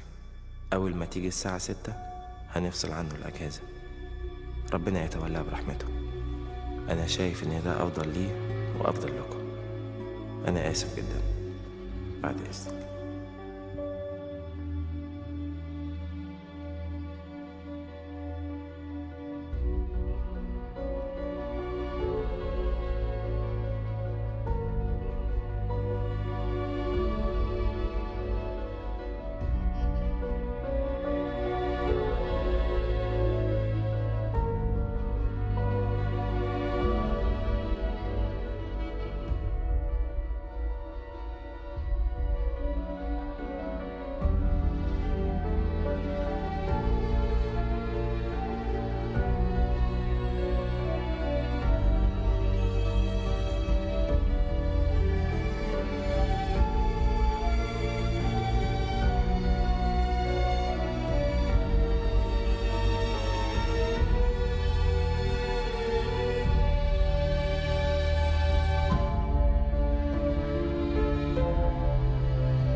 اجري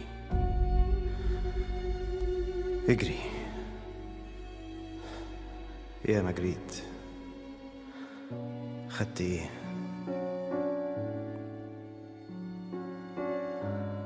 حياتك متعلقة،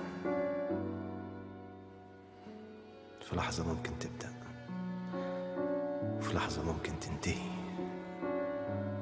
نفس طالع ونفس خارج. ممكن تموت وممكن تعيش، بس يا ترى لو عشت هتفهم. أنا عايز فرصة، فرصة واحدة يا رب. اجري لحد نهاية الطريق، وزي ما تكون النهاية بقى مهم يبقى في نهاية. اجري اجري.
سلم عليك.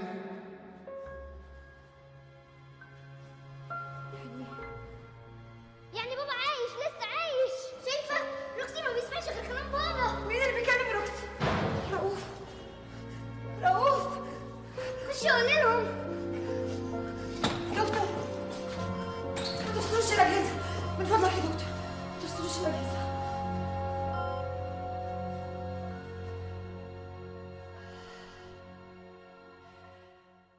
أنا مش عارفة أتصرف إزاي يا أستاذ حسين. هجيب فلوس المستشفى منين؟ ليه؟ كام يعني؟ كتير. كام يعني؟ اتفضل شوف. يا انتوا لازم تجمعوا من بعض. لا يا مدام، لا حضرتك لازم تتصرفي تبيعي اي حاجه، ما اصل كده مش هينفع خالص. كل حاجة باسم رؤوف. يا ريتني ما كنت قطعت التوكيل. حضرتك لازم تشوفي حد تستلفي منه. مش هينفع استلف من حد. رؤوف ولا كان بيسلف حد ولا كان بيستلف من حد، حتى كذا مرة ناس لجأت له مرضيش. أكيد مفيش حد هيرضى يسلفني. أعمل إيه؟ خلاص يا جماعه انا هتصرف، بس ادوني فرصتي.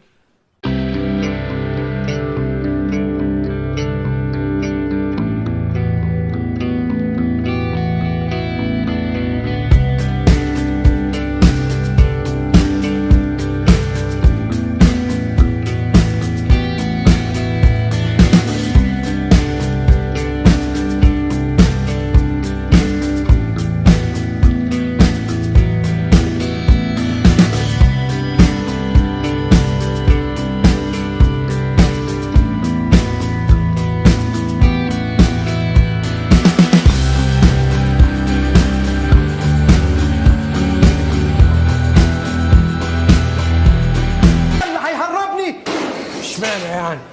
انت الوحيد اللي فاهم ان الجاموسه بتشرب لبن. امال هي بتشرب ايه؟ سوري ايوه بتشرب ميه ووتر. بالراحه بالراحه، شيل من الوسط من هنا. ايه ده؟ هو انت مش لابس حاجه تحت لبس المستشفى؟ وده وقته. ايوه اصل كده هنتفضح. بالراحه يا جاموسه بالراحه. يا دكتور جبت المضاد الححري ولا لسه؟ ماشي ميرسي يا دكتور. تفتكر انت دول هيعرفوا يهربوك؟ ده اذا ما خلصوش عليا الاول. يسيبوني هنا، انا عايز اموت هنا. الغريبه ان مفيش حد قال للناس دول هم رايحين فين. كده عادي كده كاني ازازه زيت. يلا يا نوح هتعرف تطلع؟ رايح فين؟ سيبهم. سيبهم؟ ده انا بعد اللي شفته ده لو عشت هعيش كسيح. سيبهم، ثق فيهم مره. يعني يوم ما اثق فيهم اديهم حياتي؟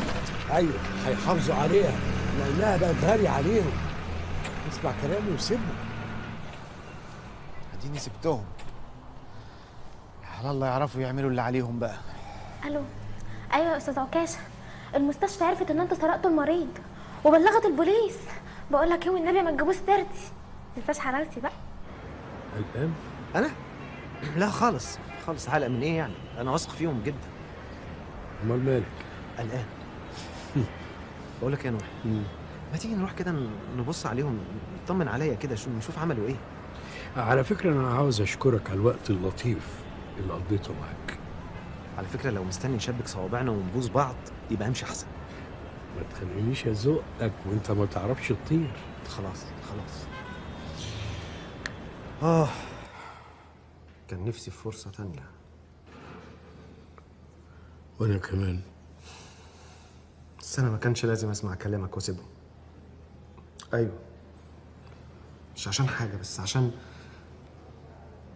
كان نفسي سحر تسمعني واقول لها ان انا عايز اعوضها على الايام اللي هي عاشتها معايا هي وابني. خلاص، لما تفوق يبقى عوضها. انت جايز تفوق في اي وقت، وجايز اموت وارجع انا لوحدي تاني.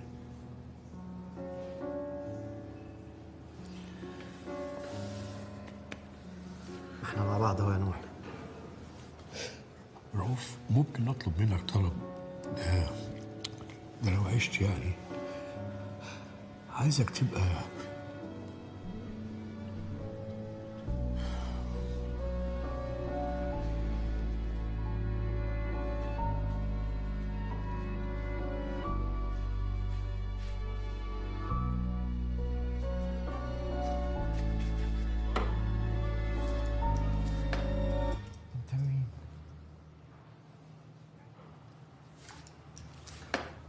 مسكين يا عم انت.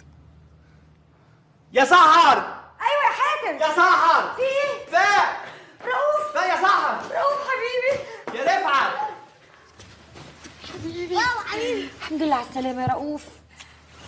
واو حبيبي. مين ده؟ ده حاتم. حاتم مين؟ حاتم صاحبك. وانت عند صاحبي بتعملي ايه؟ يا جماعه يا جماعه تعالوا فاق. رؤوف فاق. انا بعمل ايه؟ الحمد لله على السلامه يا باشمهندس. الحمد لله على السلامه. الحمد لله على السلامه. يا ما انت كريم يا رب. الحمد لله على السلامه يا باشمهندس. الله، ده احنا كلنا عند حاتم بقى. حاتم مين؟ ده المهندس حاتم صاحب معرض ارت لاين، كتر خيره، خبانا في بيته بعد ما هربناك من المستشفى. كتر خيرك انت لولا المناقصه اللي انت اتنازلت عنها ووصيت على شركتي انا كنت رحت في تفريزه كبيره جدا. انا بس هعتذر لك اعتذار واحد، ان انا اضطريت اقول لمراتك ان انت صاحبي، لولا كده ما كانتش قبلت اي مساعده الحقيقه. يعني حاتم ده كويس؟ قوي ده فظيع. جدع. ده كويس قوي.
تصبح على خير.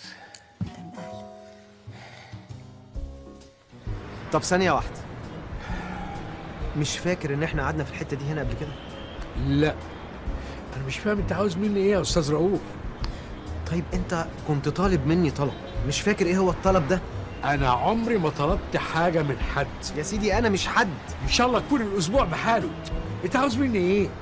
طيب فاكر لما قعدنا مع رئيس الوزراء لما كان بياكل بامية؟ لا. ولا لما شفنا الرئيس بيستحمى؟ لا. ما انا مش هسيبك الا لما تفتكر.